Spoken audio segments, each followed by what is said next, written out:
Hi, I'm Roger, and this is Luke. No, I'm Davoo. I'm replacing Luke for this. Whatever. Now, before we start, this is not a review show. We're not here to tell you to like or dislike the people being discussed. I'm sure you have your own opinions, or don't know them at all.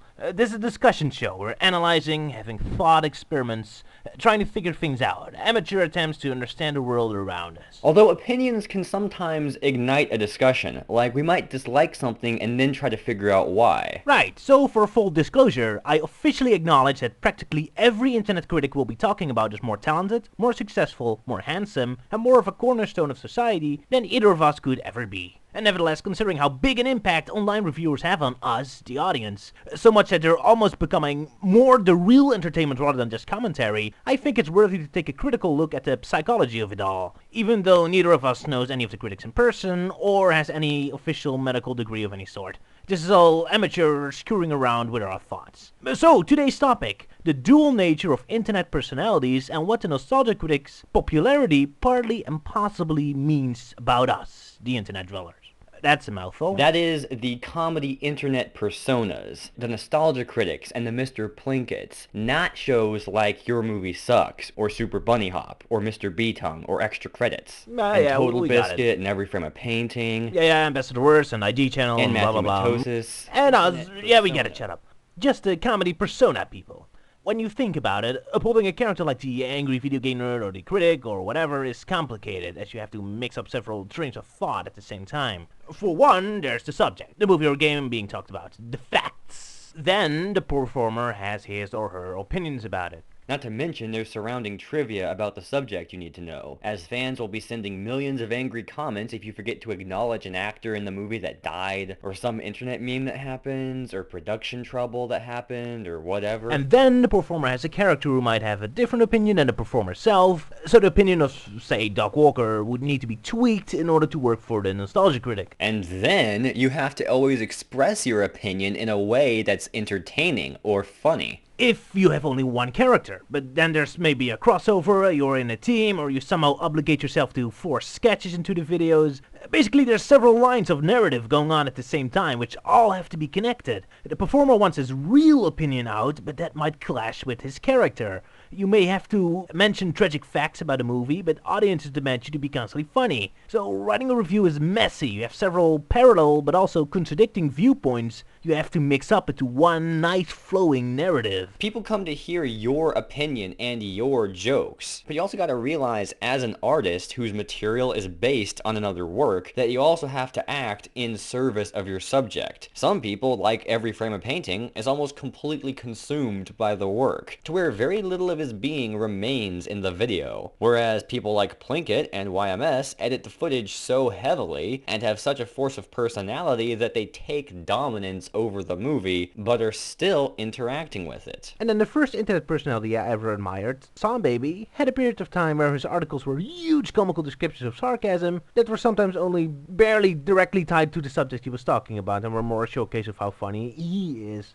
which took some strength out of it. Fortunately, he got better. So that's another balance an internet performer needs to deal with. How much are you goofy and silly, and are your jokes just there to show off how funny you are? And how much is your material serving the work, showing how funny the movie, or game, or news article your video is about is funny? So yeah, balance. A juggling act almost. Your subject, your personality, your character's personality, all these things you need to get straight. Right. Now, funny thing is that despite the chaos reviewers have to go through, I get the sense most people always have one dominating perspective where their jokes and way of thinking comes from. Most of Linkara and Spoonie's jokes and complaints usually come from realism and logic. This doesn't make sense. This drawing doesn't reflect reality. That's not how science works, blah blah blah blah. Red Letter Media always tackles their subjects from a more movie-making technical perspective. How shots are framed, how the story is constructed, blah blah. Cinema Snap and Lupa and Felis are much more like your drunken pals, just laughing and making pop culture references and rarely having big complaints or emotions. They just feed more on energy and pop culture laws. Nostalgia Critic and Brows Held High are much more about exploring the themes and the meaning of movies, etc, etc, etc. Right. Everyone's personality and theme establishes a purpose, We go into these videos with an expectation, a perspective. Most review shows have a clear theme, a clear flavor, so as an audience member I know what frame of mind I need to be in to consume their video. With Errant Signal, I take position like a student in a classroom. He has a really dry style of presentation, but a very rich quality of analysis. So I watch them when I'm in the mood to swallow a bitter but ultimately satisfying lecture on video games. On the other side of the coin, Peanut Butter Gamer hardly says anything meaningful about games, but he has lots of energy and comedy. When I watch one of his videos, I turn my game analysis brain off and surrender to the euphoria of games on an emotional level. No show is simultaneously stimulating in every aspect. They generally have one particular way of thinking that gives them a strong purpose. Yes, a few of the examples we just brought up aren't the comedy personas we wanted to talk about, not to mention I have a hunch our viewers are getting tired of us bringing random internet folk most of them don't know. So, the Nostalgia Critic, the biggest of them all, and our main subject of this video. Nostalgia Critic and Doc Walker fascinate me on many levels, mostly because they, or him, are just an endless collection of contradictions. His videos usually got two directions. We got the Nostalgia Critic, designed to be a cartoon character like Daffy Duck combined with Basil Fawlty. Always wrong, endless energy and anger that come from fear and lacking control of the situation. And then there's Doc Walker, who's well known to be nice and wants to be smart and explore movies, and teach us about how movies work and we should be more open-minded, and explore what movies are and what art should do. Now, for the sake of discussion, let's differentiate two different kinds of comedy perspectives, direct and indirect. Like if you have a stand-up comedian on stage with what's wrong with airline food, herpy-derpy, that's direct comedy. As in, to get the jokes you need to be directly with the comedian's mindset, to agree with him, to be him. You gotta share his frustration with airline food or whatever. Then there's more indirect humor. So with indirect humor, instead of being on the same wavelength with the comedy source, you need to take a step back and look at it in a context to get the real joke. Say for example, you got a guy ranting about violence and there's too much death in the world and that terrorists and such are jerks. And then while he's saying it, he's driving a car and is so focused on his rant that he nearly kills a crossing pedestrian. So now the joke is less the rant of this guy as more the context in which he's saying it, the contradiction or irony this rant creates. So you're not supposed to be with this guy, you need to take a step back and look at the meaning, the full context, the impact it has on the environment. Indirect humor. In the Nostalgia Critics videos, there's this constant ongoing war between direct and indirect humor. Nostalgia Critic is indirect. He's a jerk. He's wrong. He overreacts. He's nasty. We're not supposed to be with him. We're supposed to take a step back. Look at this crazy guy overreacting and making mistakes and being an idiot. Doug Walker is direct. He has a lot of passion, a lot of things on his mind, very strong opinions. He has a message we need to hear. Pearl Harbor is a disgrace. Animals in movies aren't funny. Tom and Jerry shouldn't talk. During his reviews, we, the audience, often need to jump back and forth between laughing with him at the movie or laughing at him being wrong. Now, looking at other internet reviewers, this fight between performer and character happens all the time, but usually we as the audience can instinctively follow along, as there's usually hidden rules to whenever it's the performer talking or the character taking over. The cinema snob's way of looking at movies, his snarks and jokes, are exactually the same as Brad Jones would do, so their observations are on the same level. It's only the conclusion that they get from their jokes and snarks that differ. They'd both make a sarcastic quip about Nicolas Cage acting weird, but for Brad Jones, it's a selling point where the snob would be put off. So, watching his videos, I know when I'm supposed to be with the snob and laugh with his jokes during the riffs, and I know when to step back and laugh at the snob when he's judging. Or at least that's what the script says. I've never watched Cinema Snob. Or Mr. Plinkett, who's more or less the stereotype of basement-dwelling Star Trek nerds taken to its logical extreme. When he's talking about technical things, about story and movie-making techniques, we take him seriously. When he's talking about morals or relationships, we step back and know we're not supposed to take that straight. Because a psychopathic weirdo abducting women and killing cats in his basement is clearly not the guy you want to listen to when it comes to behaving correctly in society. With a Nostalgia Critic, it becomes a little difficult. To me, he seems to jump between Doug and a critic so frequently. I'm constantly wondering how I'm supposed to look at his jokes. Okay, I'm about to nitpick one of his jokes. Keep in mind, this is meant as an example for a constant struggle. Of course, I can list 10 of these examples in every one of his 500 videos, but that would go on for a long time. So, example. Last Action Hero. An action movie loving kid is bored by a Hamlet movie, resulting in a bitter statement by the critic. There they show films of a lesser caliber like Hamlet. Doc, just do it. God! Shakespeare's like the worst writer ever! So, now the question, is this a dog walker or a critic moment? Because most kids don't care for Shakespeare, mostly because you're required to have a level of life experience to recognize the themes going on, patience, respect for classics, which your typical kid doesn't have. So, haha, the critic is being a snob, expecting kids to enjoy a slow-paced black and white movie about themes completely alien to him. What a douche! But then we have Doc Walker, who actually was the kind of kid who loved to watch quiet, graceful, and sophisticated movies, and is proud of it. So maybe I'm supposed to take the joke straight. Ha! What a lame, pathetic kid if he doesn't respect the great and classical Shakespeare. The movie's a classic. Roger Ebert likes it. Now, we're nitpicking about one stupid throwaway gag, but this is a pure example of a fracas that always happens in his videos. The critic's constant mocking of people's looks and accents? That couldn't be super friendly everyone's buddy Doug Walker, could it? That's a Nostalgia Critic joke. Ha, look at the mean jerk overreacting to people's looks. As if everyone should be a perfect Hollywood beauty regardless of what kind of character he or she plays in the movie. I'm not supposed to agree with him, right? It's one thing that always fascinates me.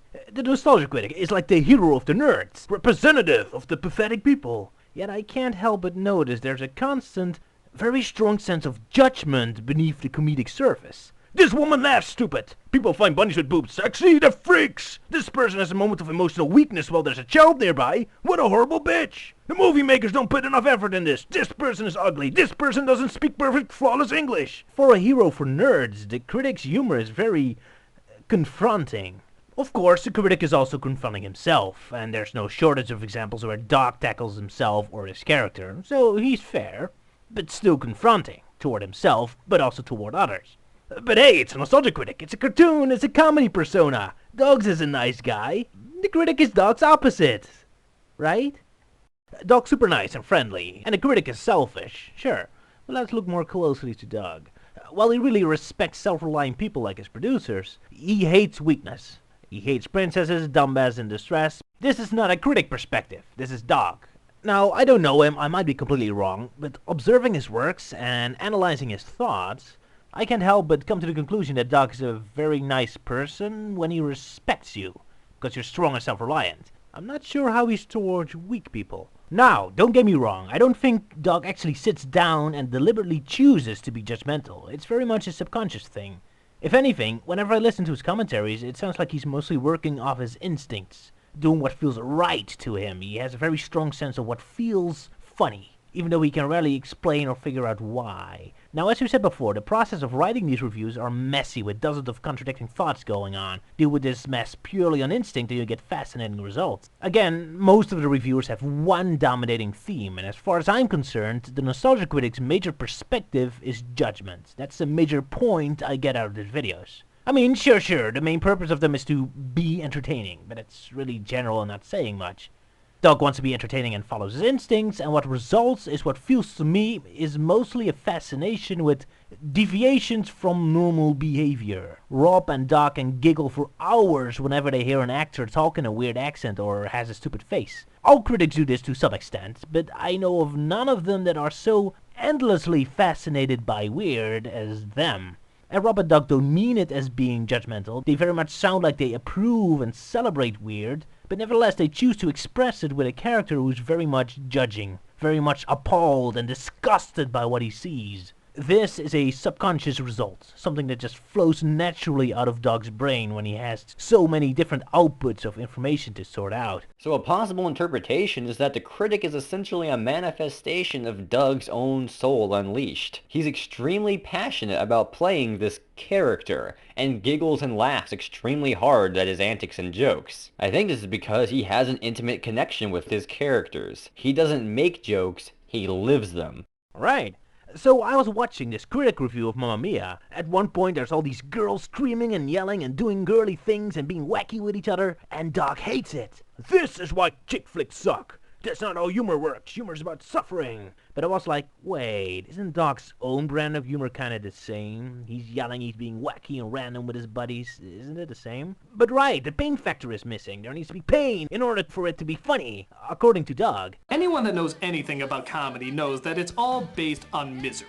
There's always an element of something negative in it if you're going to get a laugh. Okay, Doc, then explain. A. Puns. B. Cats with the damn cheeseburgers. C. Weird Al Yankovic songs, in particular the ones about food. D. 90% of Linkara's jokes were more about internet meme or logical connection based. E. Pop culture references. F. Chuck Norris jokes. G. Just lists of observations. H. Stupid face expressions. Heck, you, Doc, you made the one most positive, not suffering character of your own website. The Bum. He's always happy, always cheerful, always excited, and people love him. He's fantastic. We enjoy watching him be excited about every stupid thing he sees. Now, I agree to an extent that pain and suffering, or rather consequence and weight, can definitely play a huge part in comedy. But comedy without direct pain does exist. I mean, sure, a lot of people hate puns, but there is an audience for it. No, as far as I'm concerned, there's three flavors of humor. Educational humor, the joy you get from discovering connections and patterns, so where puns and internet memes come from. Then there's comfort humor, a certain joy you get in seeing a more simplified and harmless world around you to calm your nerves, which is where, for example, animal comedy comes from. Yes, Doc, people exist who found these funny. And third, and now we get back into Doc's psyche again, there's the behavior-focused comedy. We laugh at people getting hurt or being punished because it's our brain's way of teaching us how not to behave. Comedy that comes from judgment. Comedy that teaches you how to behave normal. Haha, look at the idiot! That won't happen to me because I'm smart. Because watching people getting hurt teaches me how to not get hurt. And that brand of comedy is the one that defines the Nostalgia Critic. Although he does have the positive and pattern humor too, with his memes and the Bum. So, the girls of Mamma Mia, cheering and being wacky. Comfort humor. But, although the final destination, the purpose of the joke is different from Dog's brand of humor, it doesn't mean it's a whole different joke. Just like how internet characters and the performers can have the exact same observations yet read a completely opposite reaction, the scenes with the Mamma Mia girls being goofy is exactly the same as the scenes with Dog and his buddies being goofy. When a critic is yelling, it's supposed to be pathetic. We're supposed to mock him, judge him. He's acting wrong. Bad critic. Mamma Mia is the flip side of that coin. It showcases the exact same human flaws and bad behavior and instincts Dog does in his videos, but instead of judging, it kind of approves it. All these girls yelling and screaming, isn't it childish and pathetic? Oh look, it's Meryl Streep. She's a respectable and important Oscar-winning lady, and yet she joins in. Hey girls, it's okay to be screaming. It's alright to be wacky. Don't worry, the Meryl Streep approves. But what will the guys think? All the dog walkers out there, they won't find us attractive when we're silly. Oh, no worries. Look, there's handsome Pierce Brosnan. He likes him. He joins in. Yay! It's alright to be silly. It's alright to be clumsy. It's all comedy based on the status of your behavior in society. Just one with the subconscious end goal of teaching us it's wrong, the other with the end goal of truly celebrating it and assuring us it's alright. But again, subconscious, not a deliberate choice by Dog, but the way our brains are trained. Doc Walker and his family seem to be open and fun and happy and welcoming, seem to be pleasant people. And they're all pranksters, which makes sense. Being a prankster, teasing a little, it's a way you can tell people off or tell them to behave properly, while keeping a seemingly fun and lighthearted attitude. Hey weirdo, stop being stupid. Oh, don't worry, it's just a joke. I'm just teasing. I didn't mean anything by it. Other than I am secretly annoyed at your behavior, but hey, I don't complain, I don't lecture. I'm a fun and pleasant person. It's just a joke, don't worry.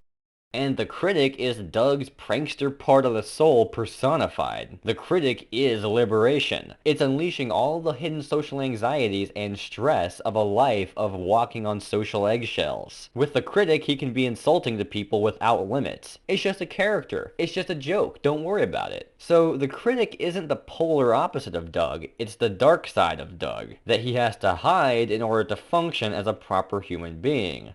He sets out to make the critic ineffectual. He says in commentaries that he designed the critic's yells and screams of anger to be as pathetic as possible. His attitude and bad behavior never helps him, and he is deliberately written to be as unsuccessful and pitiful as possible. Again, it's like Doug immediately fighting against his own dark urges, releasing his dark prankster desires but immediately sabotaging them to fail. This results in a contradiction with his characters. Doug wants the critic to be both a hero fighting for justice you root for and side with, and an inimical anti-character who fails and is constantly punished. Right, constantly jumping in between being a selfish psychopath to suddenly this enlightened person encouraging us to take a fair look at movies and be open-minded. And it's this contradiction that makes the character so popular, as the critic is like a representation of the modern era's biggest identity crisis people have, political correctness. We want to be angry at movies, but that's silly. Why getting angry at video games or movies when there's real problems in the world, like wars and starving people in Africa? But we don't care about starving and wars because we can't do anything about that anyway. Outside of putting a lot of effort into becoming a politician or becoming a millionaire or a super soldier, I don't want to put effort into this. I just want to get angry at things. We want the macho attitude from the past, when men were manly and awesome and did awesome things, but we're ashamed of the racism and sexism that comes from it, and how silly and irrelevant it may seem in the grander scheme of the world. We hate feminists and soccer moms and stiff authority figures with their meddlesome lack of humor and the minefield they're creating and talking about sensitive topics or the social stigmas that start waving down our hobbies. Yet we also feel that they're kind of right. We do want a world where everyone's equal. Women and races and class positions are irrelevant to who you are as a person. It's a struggle for balance. Two abstract extremes pushing an evolving society in an unpredictable direction. It creates fear, discomfort. The critic being both the heroic prankster celebrating immature anger and worship of the past represents our compulsive animal nature, but is also portrayed as a wrongful character, punished for his bad behavior and in need of redemption, which represents that civilized part of our brains telling us to grow up and make the world a better place. Using the critic, Doug Walker materializes this chaotic, unsolvable human conflict into a slapstick comedy routine, and that resonates with a lot of people. Which explains to me why he hates painless humor, the embracing of bad attitude, and weak people, or on the other side of the coin, stiff authority figures. They resemble the two extremes that the Nostalgia Critic is this chaotic, violent mixture of, fighting the two extremes to attempt to create balance. Or we're delusional, and we just dug way too deep into a ditch that doesn't exist. But asking useless questions is what holds my mind away from spiraling existential panic. That concludes this episode. Maybe we'll pick up subjects like this in the future, like how an artist can manipulate their audience's expectations, or how the visuals in the video keep you engaged, or how there's one reviewer who I can definitely tell, based on subtle things in his reviews, that he's in favor of ISIS. There's lots to learn from the miniature modern renaissance that is internet reviews.